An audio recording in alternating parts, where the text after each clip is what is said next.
ਵਾਹਿਗੁਰੂ ਜੀ ਕਾ ਖਾਲਸਾ वाहिगुरु जी की फतेह। धन धन बाबा दीप सिंह जी। बाबा दीप सिंह शहीद के 344वें जन्म दिवस की कोट कोट बधाई। अमृतसर जिले में पिता भगत और माता ज्योणी के पुत्र दीप सिंह का जन्म 1682 में हुआ था। गुरु गोबिंद सिंह के पास वैसाखी के दिन 1699 में वो खालसा दीक्षित हुए। उन्होंने अमृतसर 4 में खंडे दी पहल ली। किशोरावस्था में वह गुरु गोबिंद सिंह जी के आसपास ही रहे।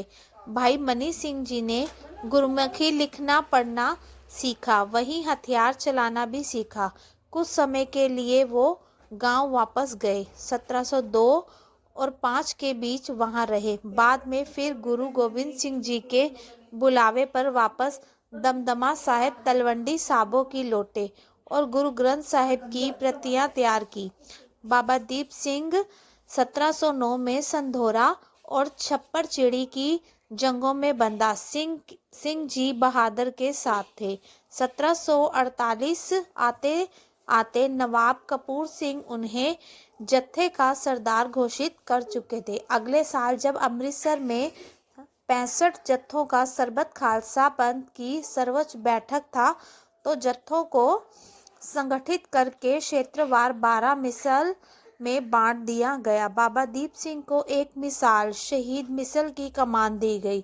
ये वो दौर था जब विदेशी हमलावर लूटने आते तो कई लोगों को गुलाम बनाकर अपने साथ ले जाते। सिख सेनानी अक्सर हिंदुस्तानी औरतों और बच्चों को जबरन यौन गुलाम और मुसलमान बनाए जाने से बचा लाते थे। ऐसे ही एक बार जब अहमद शाह दुरानी की फौजें चौथी बार उतरी भारत पर अप्रैल 1797 में हमला कर रही थी तो कुरुक्षेत्र के पास मौजूद बाबा दीप सिंह को खबर हो गई। वापसी में काबुल लौटती फौजों को घेर कर सिखों ने काटा और काफी सारा लूट का माल और पकड़े गए लोगों को छुड़ा लाए। लाहौर आने पर खुद दुरानी ने हरमंदर साहब को नेस्तनाबूद करने का हुक्म दिया। 10,000 से ऊपर सैनिकों के साथ सेनापति जहान खान को लिए उसके बेटे तैमूर शाह ने पंजाब की कमान संभाली।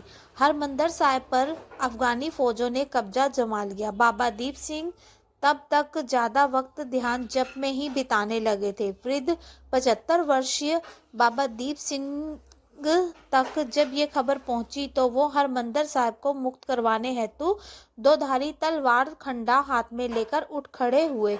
आसपास के 500 सिख उनके साथ आ गए। जब तक वो लोग गांव से होते तरन तारण साहिब पहुंचते और सिख उनके साथ जुड़ते गए। करीब 10,000 अफगानी सैनिकों के सामने 11 नवंबर 1797 को उनसे आधे ही सिख थे। युद्ध के दौरान शत्रु के वार से बाबा दीप सिंह का सर करीब करीब कट गया। कहते हैं उन्हें गिरते देख किसी सिख ने कहा, आपने तो हरमंदर के कुंड तक पहुंचकर रुकने की बात कही थी। करीब 18 किलो का खंडा दाहिने हाथ में और अपना सर बाएं हाथ में रोके हुए बाबा दीप सिंह फिर आगे बढ़े। अफगानी हमलावरों को खदेड़ कर हरमंदर साहब मुक्त करवा लिया गया। स्वर्ण मंदिर के अंदर जहां बाबा दीप सिंह ने आखिर में रुककर श्वास त्यागे वो जगह आज भी चिन्हित है। उनका दोंधारी खंडा भी सहेजा हुआ है। कुछ कर गुजरने के लिए 75 साल की उम्र आड़े नहीं आती। बाबा दीप सिंह सिखा गए। वाहिगुरु जी का खालसा वाहिगुरु जी की फतेह।